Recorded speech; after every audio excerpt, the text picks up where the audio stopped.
Itu ada kakek-kakek berbaju putih, dia pakai sarung juga, terus nanya, dari mana Neng, mau kemana? Karena kebetulan saya juga tahu kalau itu bukan manusia, makanya nggak saya jawab. Karena saya sendiri tahu bukan manusia, makanya nggak saya jawab. Tapi ternyata dengan saya nggak jawab, justru itu kesalahannya di situ.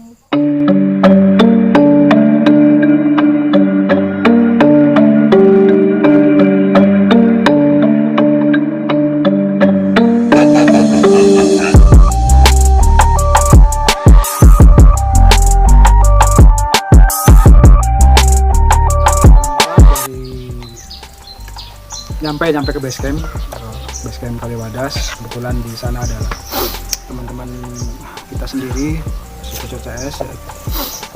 Itu jam maghrib lah, kita sholat dulu maghrib, santai-santai sebentar isya, terus sekitar jam 9 kita udah packing, udah mulai siap berangkat. Jam 9 seperti biasa kita kumpul berdoa untuk dimudahkan, diberi keselamatan. Kita mulai berjalan dari base camp ke pos 1 sekitar 1 jam ya. 1 jam hutan yang gelap waktu itu, cuman kebayang jalur baru, masih banyak alang-alang. Sampai pos 1 kita lanjut ke pos 2 sekitar jam 8. Dari pos 2 lancar kita sampai ke pos 3. Di pos 3 di sana sudah mulai terlihat bayang-bayang Gunung Slamet. Kita bikin tenda ngecamp, masak sebelum kita istirahat. Sekitar jam 10-an kita udah mulai istirahat. Jam 5 kita ada yang sudah mulai bangun. Waktu itu 6 orang ya kita berangkat. Mas Gendon selaku porter, Mas Napi, Mas Fajar sama istrinya Mbak Ria, 5 anak saya Lintang, dan terakhir saya. Kita ngobrol ngopi pagi sampai jam 9 siang. Setelah dirasa istirahat cukup, kita melanjut perjalanan menuju Pelawangan ya. Karena lumayan lah, Gunung Slamet udah mulai kelihatan bagus. Kita langsung menuju pos 4, lancar. Pos 5 berada di persimpangan jalur pos 5, pos 6 belajar di segitiga Kaliwadas Batu Raden. Sampai jam 5 kita sudah di batas vegetasi Pelawangan. Kita bikin tenda. Target kita bikin tenda. Mas Gendon menyiapkan persediaan air buat perjalanan besok. Di sana masih ada mata air lah. Hanya bersantai-santai kebiasaan itu. Setelah itu bikin tenda, kita seperti biasa masak-masak, istirahat. Nah, mulai biasa lah. Mulai perasaan gak enak itu ketika memasuki jam 8. Kebetulan di api unggun kita bikin, tapi nggak lama hujan beberapa saat, unggun mati. Di tenda sekitar jam 9, anak saya sedikit menggigil, meracau lah. Jadi tak pikir, wah ini takutnya kena hipo, tak selimutin semua yang ada di keril itu, tak selimutin anak saya Lintang. Ternyata masih sama, nggak lama berubah. Mas Napi nap coba merapat ke tubuh anak saya itu biar hangat lah itu. Mas Napi merapat, dipepet Lintang sama saya duduk. Walaupun bagaimana tetap perasaan anak ya, was-was segala macam. Alhamdulillah nggak lama kemudian ya, ngorok lah, aman lah, bisa tidur pulas. Seperti kesepakatan kita jam 2 atau jam 3 kita summit lah. Aku bangun jam 2 sama Lintang, tak bangunin, siap-siap untuk summit. Semua bangun, alhamdulillah kita kompak. Sekitar jam 3 kita summit, cuman bawa sekedar perbekalan air atau sedikit bekalan kecil. Naik ya tidak ada masalah, semua aman. Sampai puncak sekitar jam 5:30, masih agak sedikit gelap. Alhamdulillah kita semua berenam sampai puncak. Matahari mulai, kita biasalah kalau nggak foto-foto apalagi foto foto sekedar menikmati pemandangan alam. Hampir satu jam lah mungkin di atas. Dari pendaki-pendaki lain mulai banyak, dari Tia Permadi itu banyak banget ya, Luar biasa. anak-anak Jakarta ya, kita ngobrol. Akhirnya setengah 9 kita memutuskan untuk turun karena kita dari awal pengen nyoba jalur baru via Baturaden, lintas Baturaden. Sampai sekitar jam 9 lewat lah kita turun, sampai di tenda, kita istirahat sebentar, masak-masak, bikin kopi, ya sekedar makan kecil untuk persiapan turun. Tapi ya di sana kita sedikit bercanda lah sama Mas Gendon. Ini gimana nih, mau lewat jalur Baturaden atau kita kembali ke Kaliwadas sih? Karena perasaan dari semalam pas anak saya meracau gitu kan, saya udah lah takutnya terjadi sesuatu karena satu perbekalan. Terus Itu lintas sebelumnya udah direncanakan apa mendadak? jadi awalnya sih direncanakan, tapi ketika ya melihat situasi saya punya feeling, aduh ini kayaknya lebih baik kita balik lagi ke Kaliwadas. Cuman waktu itu kan anak saya kan memang tidak terlalu banyak ngomong, mungkin masih diem, padahal dia di pikiran itu ada sesuatu yang mungkin pengen disampaikan ke saya, pengen ke jalur Kaliwadas saja. Itu saya walaupun sedikit bercanda tapi feeling, saya kan mengandalkan feeling lah. Kayaknya kita kalau ke jalur Baturaden, kan yang saya tahu kan jalur Baturaden itu panjang lah, panjang trek, terus pertama manjat di ketinggian sekitar 800, butuh waktu mungkin bisa 8 atau 10 jam untuk ukuran kita. Malumlah kita adalah para manula lah, mungkin keterbatasan fisik, apalagi persediaan makanan sudah mulai di Pelawangan itu habis. Tapi udah kata Mas Indon, Jalur Baturaden. Mas Napi, teman-teman Surya, kita coba jalur Baturaden. Nggak usah, kita sedikit berdebat kecil di perjalanan sampai pos 6, kita nyari jalur itu, jalurnya perasaan ini jalur Baturaden sini deh, masih perawan. Ternyata bukan. Ngeri. Kan Mas Gendon sama Mas Gendon kan pernah, itu di pos 6, kita nyampe pos 6, itu pun saya di dalam perjalanan ragu gitu kan. Aduh, ini gimana caranya supaya kita pengenlah ke jalur Kaliwadas lagi lah. Tetap beban mental saya kan, saya bawa anak lah gitu kan. Tapi di pos 6 di situ ada persimpangan. Kebetulan kita sudah ada teman kita Mbak Ria yang saya ceritakan dari awal. Kebetulan kita mau cerita, saya juga penasaran. Mungkin di pos 4 ya mulai melihat sesuatu ya teman. Sebelum pos 4. Oh, sebelum Iya. pos 4 malah. Itu coba diceritakan awal mula bertemu siapa? Kakek itu ya? Kakek-kakek. Mungkin bisa digambarkan dari wajah atau pakaian, apa yang diomongin, sampai tersesat sampai sekitar jam 9 lewat lah bersama Potter Mas Gendon. Itu kan kita kan berpisah ya, kita ngambil jalur kiri, kembali sama Mas Gendon ke jalur kanan gitu kan. Nah, coba ceritakan langsung sekaligus apa yang terjadi selama sekitar 4 jam bersama Mas Gendon diputer-puter di hutan Gunung Slamet. Berawal dari kita mau turun dari pos 6 jalur pendakian Kaliwadas, kita terus lintas turun ke jalur Baturaden. Oh iya. Baturaden yang lama, kita kan turun sana. Dan ternyata kita menemukan jalur yang sudah lama nggak dipakai. Ternyata jalur itu udah lama ditutup. Sudah ketutup ilalang. Makanya rumputnya juga udah tinggi, tertutup ilalang. Kita jalan aja sambil buka jalur lagi. Kita buka jalur lagi, kita potongin rumputnya. Sekitar 50 meter dari pos 6. Pertama turun dari pos 6, 50 meteran. Itu ada kayak tikungan gitu ya, tikungan tapi agak menurun. Nah, di situ ada kakek-kakek berbaju putih. Dia pakai sarung juga. Terus nanya, dari mana Neng, mau kemana? Karena kebetulan saya juga tahu kalau itu bukan manusia, makanya nggak saya jawab. Karena saya sendiri tahu bukan manusia, makanya nggak saya jawab. Tapi ternyata dengan saya nggak jawab, justru itu kesalahannya di situ. Setelah nanya kakek-kakek itu apa langsung menghilang, apa jalan ke arah mana itu? Nggak, dia cuma ngeliatin pas saya lewat di tikungan, dia ngelewatin, terus dia cuma nanya. Habis nanya kan saya jalan ke sana, saya nggak berani nengok lagi. Sampai akhirnya udah jauh saya nggak berani nengok.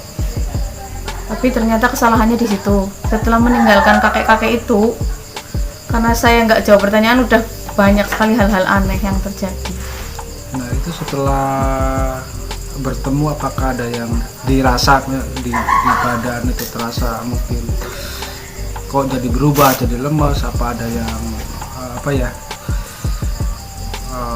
ngikutin atau segala macam, itu gimana? Itu terasanya sekitar sudah, berarti setelah turun kita kan berhenti di pos 4 sebentar. Berhenti sebentar, itu baru terasa di sini di pundak, kayaknya tas keril tuh kerasa tambah berat. Padahal pas posisi turun itu, pas tas keril saya isinya nggak terlalu banyak, karena tas keril saya itu isinya logistik, dan logistik itu udah dipakai buat di atas, udah seharian kemarin udah dipakai, jadi tinggal sedikit. Tapi kok terasanya tambah berat. Setelah dipaksa jalan sampai dengan pos 3. Kebetulan di pos 3 itu udah mau sekitar jam 2. Belum jam 2 sih, hampir jam 2. Saya juga di situ inget mau sholat duhur. Terus kita juga berhenti di situ. Saya sempat sholat duhur, sekalian saya jamak dengan asar di situ. Mas sholat masih sehat, kaki masih enak, badan juga masih enak. Dan setelah kita istirahat di situ, setelah mau jalan lagi, kita jalan dari pos 3 menuju pos 2 itu, di tengah-tengah perjalanan antara pos 3 dan pos 2 itu udah mulai pundaknya udah nggak kerasa, aduh kayak capek banget, tasnya udah berat banget.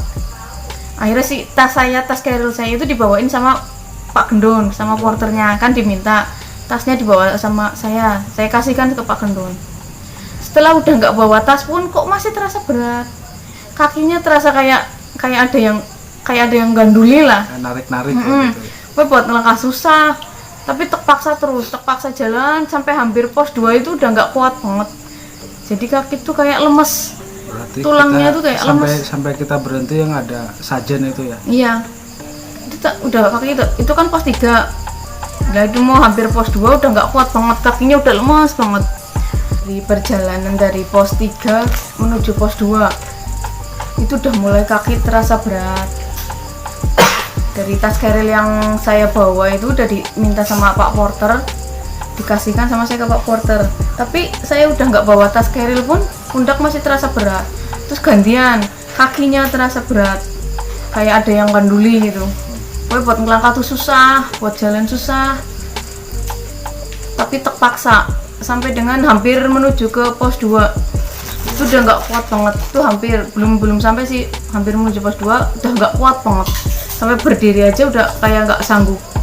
Nah Pak Gendonnya itu, porternya kayaknya udah tahu kalau saya itu udah kewalahan lah, udah nggak bisa lagi buat jalan. Akhirnya dia bilang suruh nunggu di situ. Saya disuruh nunggu di situ, nanti Pak Gendonnya ke pos 2 dulu untuk naruh tas. Setelah saya nurut nunggu di situ bersama Mas Fajar, saya nunggu di situ berdua. Nggak lama kemudian Pak Gendon balik lagi. Dia bilang udah saya gendong aja sampai pos 2. Lah mulai dari situ tuh saya udah digendong sama Pak Gendon menuju ke pos 2. Sampai dengan pos 2 saya digendong di situ. Sampai pos 2 pun saya udah nggak bisa berdiri. Langsung sampai ke pos 2 saya duduk. Berarti di pos 2 sekitar pukul itu setengah 6 pokoknya. Karena nggak lama kemudian kan maghrib ya. Itu sekitar setengah 6 sampai di pos 2. Udah nggak bisa berdiri, udah selonjoran terus, udah pengen ngeleleng, dan badan udah nggak enak, udah terasa mual, pengennya muntah, cuma nggak bisa dimuntahin. Entah karena memang kitanya selama perjalanan nggak makan, atau karena mual ada apa saya nggak tahu. Itu salah satunya itu. Kita mau kemudian ada ide dari Pak Gendon sendiri untuk menandu. Kita di situ kan sempat lama bikin tanduk. Sekitar setengah jaman lah. Bikin tanduk dari kayu-kayu yang nebang di hutan situ kan, kita bikin tanduk dengan alat seadanya pakai sarung, pakai matras.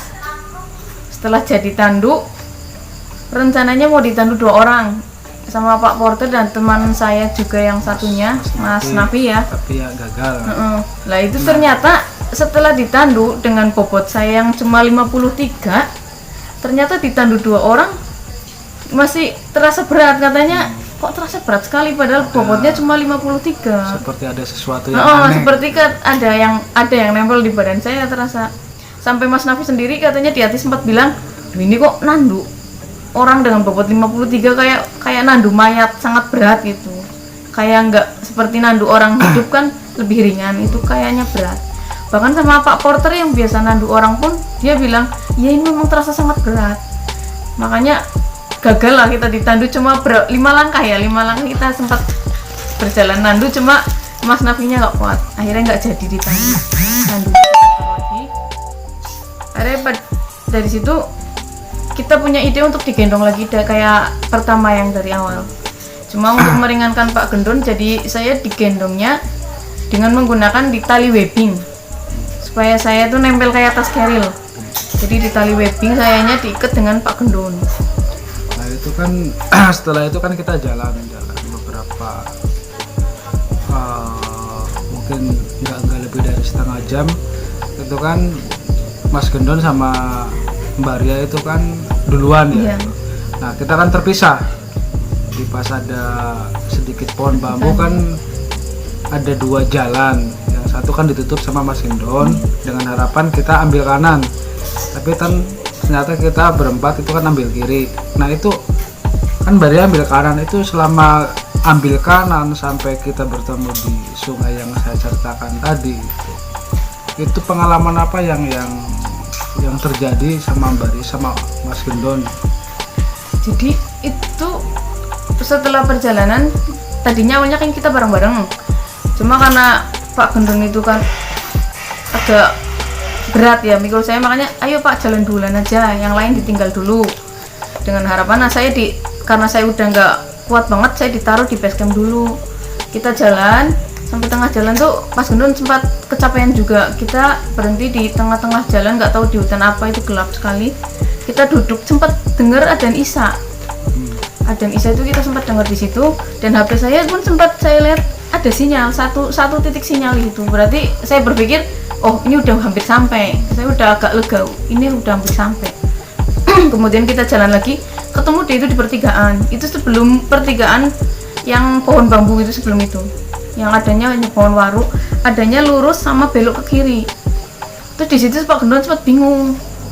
Ini jalurnya mana ya? Tadinya kita mau lurus, tapi nggak tahu kenapa Pak Gendon tuh maunya kiri terus. Nah, sampai akhirnya dia ambil kiri, cuma dia bilang, oh jangan-jangan nanti teman-teman nggak lihat jalur ini.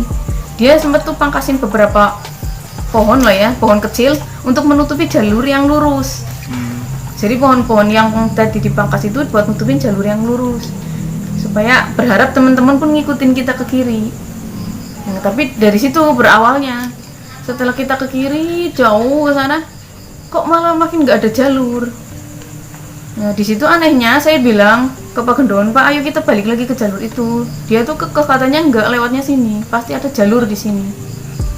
Nah setelah dilewatin terus kok arahnya treknya nanjak, malah nanjak gitu. Nah, nanjaknya itu nanjak banget, nggak cuma sekedar landai gitu, nggak, tapi nanjak banget, nanjak dengan pohon-pohon besar. Tapi herannya di situ Pak Gendonnya mau aja, entah kayak dituntun ke situ gitu loh kayaknya. Nanjak sampai nanjak, susah banget kita nanjak. Setelah tanjakan itu ada turunannya juga sangat menurun sekali, curam. Sampailah di bawah turunan itu ada sungai kecil. Sampai di sungai kecil tuh bingung, Pak Gendonnya juga bingung, loh ini kok sampai sini. Saya akhirnya istirahat dulu Pak, kita istirahat.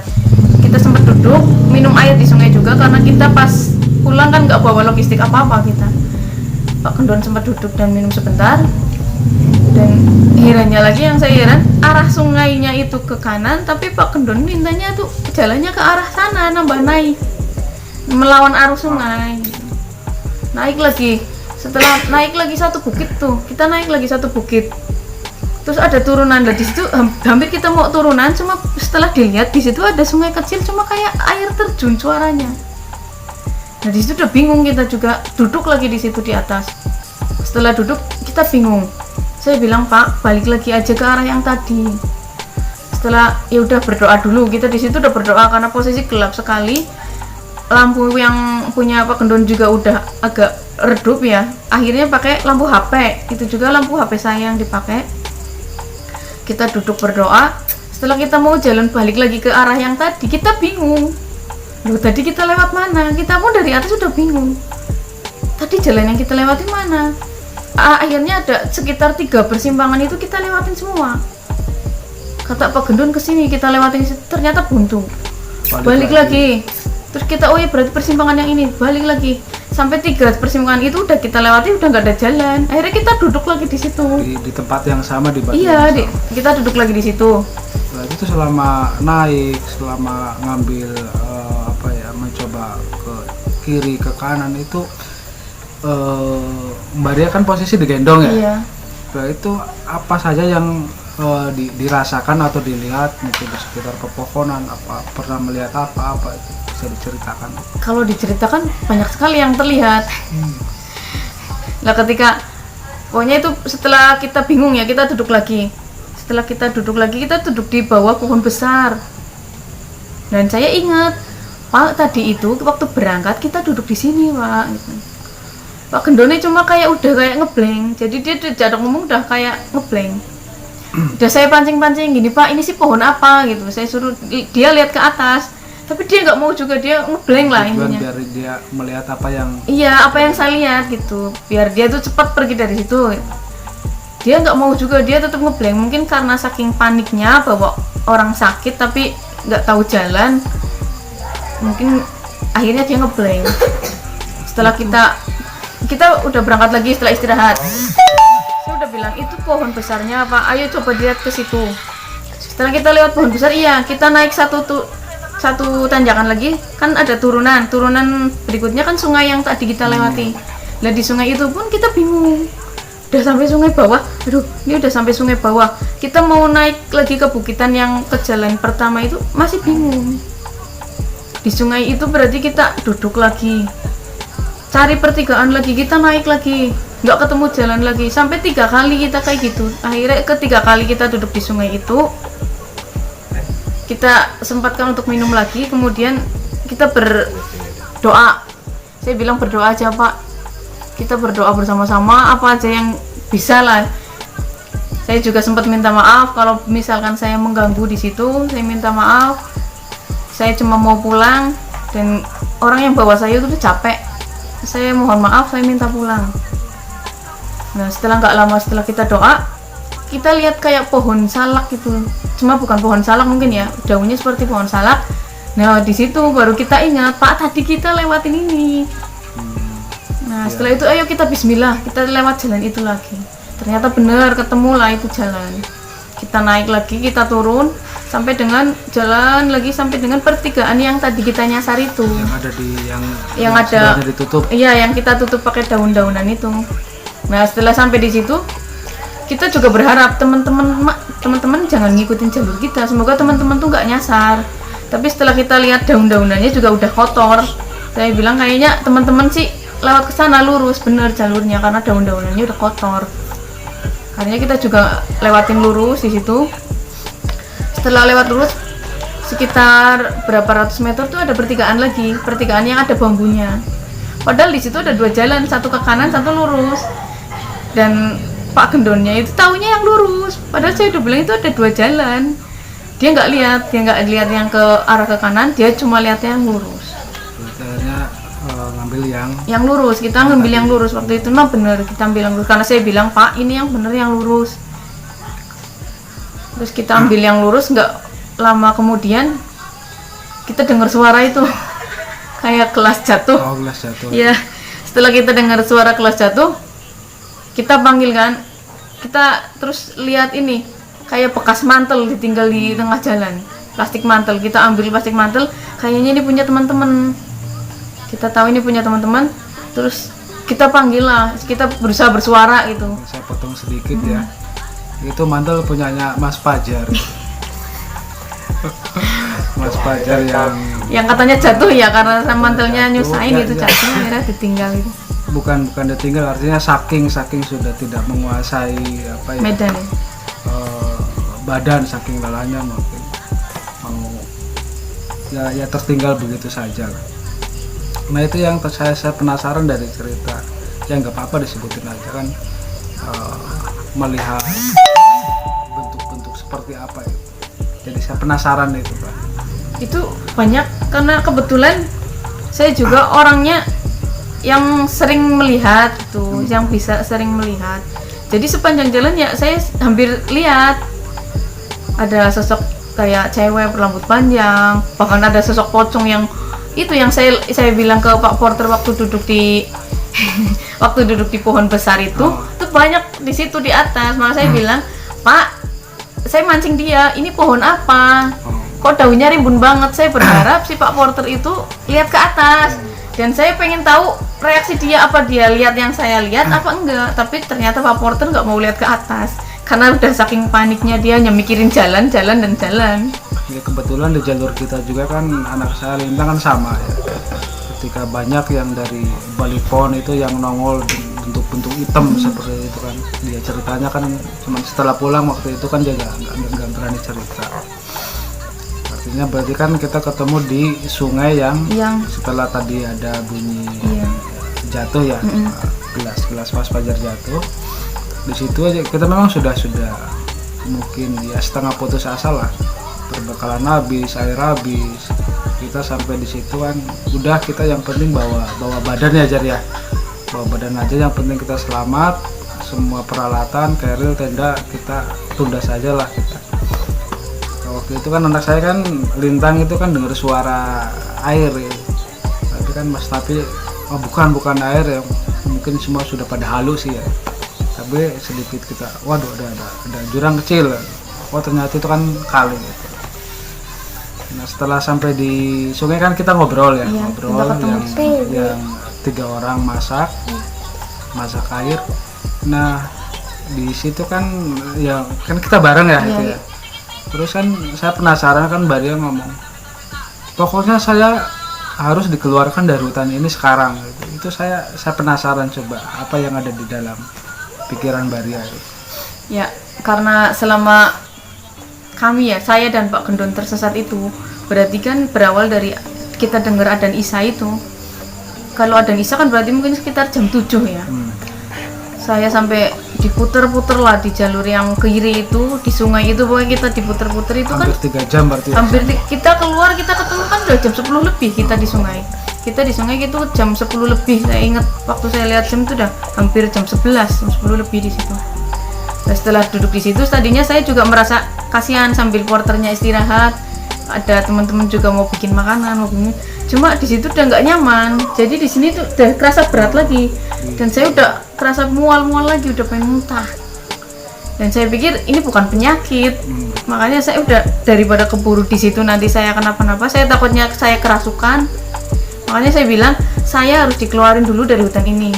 Maksudnya kalau teman-teman sih terserah. Saya takutnya saya makin nggak kuat, saya drop atau bisa saya kerasukan, atau bahkan nanti teman-teman ikut keganggu, teman-temannya ikut diganggu juga. Makanya lebih baik saya dikeluarkan dulu dari hutan ini. Tapi setelah mendengar seperti itu, Pak Gendon juga mau nganterin saya duluan dan teman-teman pun sepakat untuk ikut bareng-bareng saja. Nah dari situ kan kita pulang bareng-bareng ya. Cuma ya, kebetulan kan situ kan Mas Fajar juga kan bilang bahwa Mbak Ria itu ya sering melihat hal-hal semacam itu kan. Waktu itu kan saya refleks ya, oh Mas Rapi, kompor dimatiin, kita lanjut aja lah, nanti masak airnya bisa di tempat berikutnya. Yang penting kita keluar dari sungai yang kita duduk itu, yang penting kita segera lepas dari hutan itu. Memang itu saya pun termasuk udah feeling ke sana itu, kita harus segera lepas. Nah itu selama perjalanan dari sungai itu ada hal-hal yang ada cerita lagi nggak sampai kita ke base camp Batu Raja? Dari sungai itu ya biasa, seperti biasa jalan, posisi saya kan digendong, saya lebih tinggi dari yang menggendong saya, otomatis kan saya kan lebih luas pandangannya.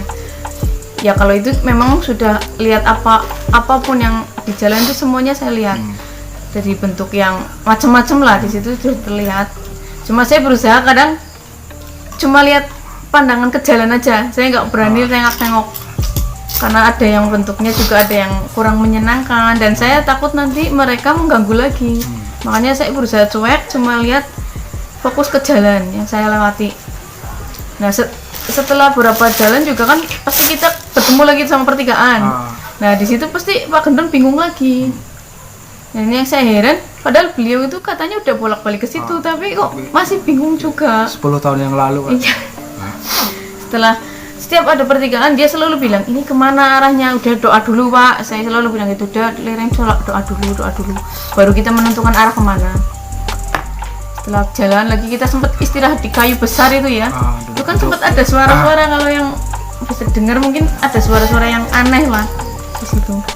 Makanya saya juga bilang ayo Pak cepetan aja, kayaknya udah hampir sampai, karena waktu di situ kita istirahat HP saya udah sempat ada WA masuk, berarti ini udah deket Pak dengan perkampungan ya. Akhirnya kita lanjut juga perjalanan, ketemu pertigaan lagi itu antara ke kanan dan ke kiri. Kok Gendon bingung lagi. Kita juga waktu itu Mas Nafi yang bilang ini kemana arahnya. Iya. Kita sempat bingung, udah kita putuskan aja ke kanan apa ke kiri. Kata Pak Gendon kalau ke kiri kita nggak lihat pohon damar berarti kita salah, kita harus kembali lagi ke kanan. Nah kebetulan pas kita ke kiri jalur itu memang kita menemukan jalur itu pohon damar. Cuma kita juga belum tahu itu nanti akhirnya di mana, kita belum tahu. Setelah jalan sambil saya berdoa terus, di setiap jalan tuh saya berdoa sebisa-bisanya, saya doa. Nah setelah kita mau istirahat lagi tiba-tiba kita di depan tuh lihat pandangan kayak hitam panjang. Tahu ternyata setelah kita deketi itu jalanan aspal. Nah di situ kita udah plong banget ketemu dengan jalanan aspal. Nah tapi setelah justru anehnya di situ, ketika setelah jalanan aspal terlihat, saya bilang sama teman-teman alhamdulillah udah ketemu jalan aspal. Setelah saya keluar dulu dari hutan dengan Pak Gendon ke jalan aspal itu, ternyata kita tuh dikeluarin dari hutan tuh di tengah jalan nggak tahu di mana, bukan di Pancuran Pitu, jauh dari Pancuran Pitu. Kita tuh kayak dikeluarin sejalur-jalurnya itu dikeluarin. Ketika itu kita langsung duduk, saya dengan Pak Gendon tuh duduk, dan teman saya itu yang Lintang, yang anaknya Pak Kadus itu kan katanya nggak melihat saya dengan Pak Gendon, dia melihat sosok hitam.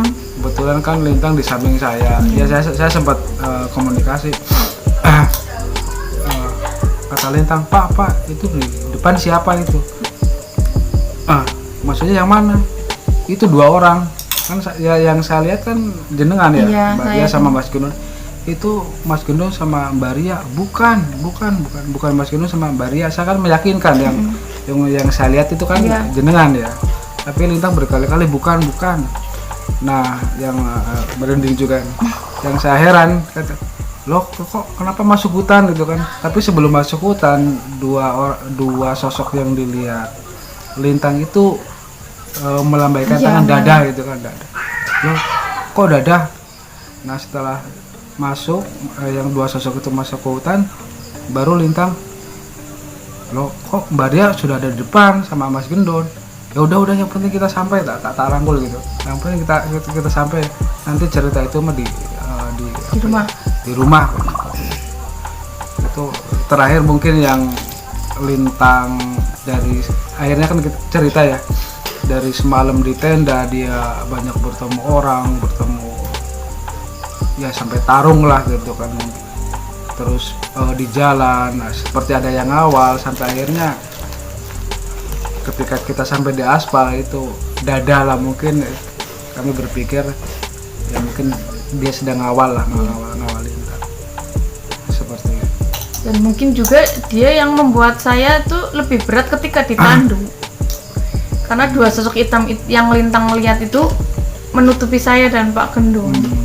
Katanya kan dia lihat 2 sosok hitam sambil dada-dada, tapi tangannya kan bercahaya, dia masuk ke hutan.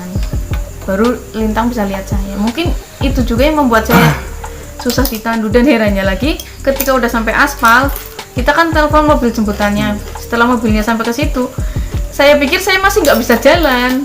Makanya kan Mas Fajar juga pas saya mau berdiri, ayo saya mau dirapah gitu ya. Tapi ternyata sampai itu saya udah bisa berdiri, kakinya udah nggak terasa lemas dan mualnya udah hilang. Saya juga heran kok saya udah bisa berdiri, malah masuk ke mobil tuh saya bisa jalan sendiri. Yang tadinya saya berdiri aja nggak bisa, harus digendong. Sampai di aspal itu saya udah bisa berdiri, masuk ke mobil. Sudah lepas mungkin. Sudah lepas. Masuk lagi ke hutan. Dan saya udah mualnya udah hilang. Kaki lemes saya juga udah nggak ada. Cuma tinggal kaki sakit ya. Kalau kaki sakit kan memang kita habis pendakian pasti sakit. Nah. Tapi udah nggak lemes. Tadinya kan lemes kayak berasa nggak ada tulang. Ya itulah sekelumit cerita dari pendakian Gunung Slamet. Mudah-mudahan kita kembali mengingatkan cerita ini bukan untuk menakut-nakuti atau ada unsur lain, tahayul atau semacam apapun. Ini hanya cerita yang kita lihat, yang kita rasakan di pendakian Slamet, itu sebagai bentuk pengingat-ingat kita lah, bahwa ketika mendaki menentukan jalur itu harus diperhatikan sebaik mungkin lah. Kita tidak tahu jalur Baturaden itu ditutup sudah 2 tahun. tahun. Ternyata menyisakan cerita bagi kita. Mudah-mudahan ini pengalaman untuk mengingatkan kita, mengingatkan pendaki-pendaki lain agar lebih hati-hati, lebih waspada, tetap berpikir positif. Mudah-mudahan dari cerita ini banyak manfaat bagi kita semua. Sekian, terima kasih dan terima kasih. Wassalam.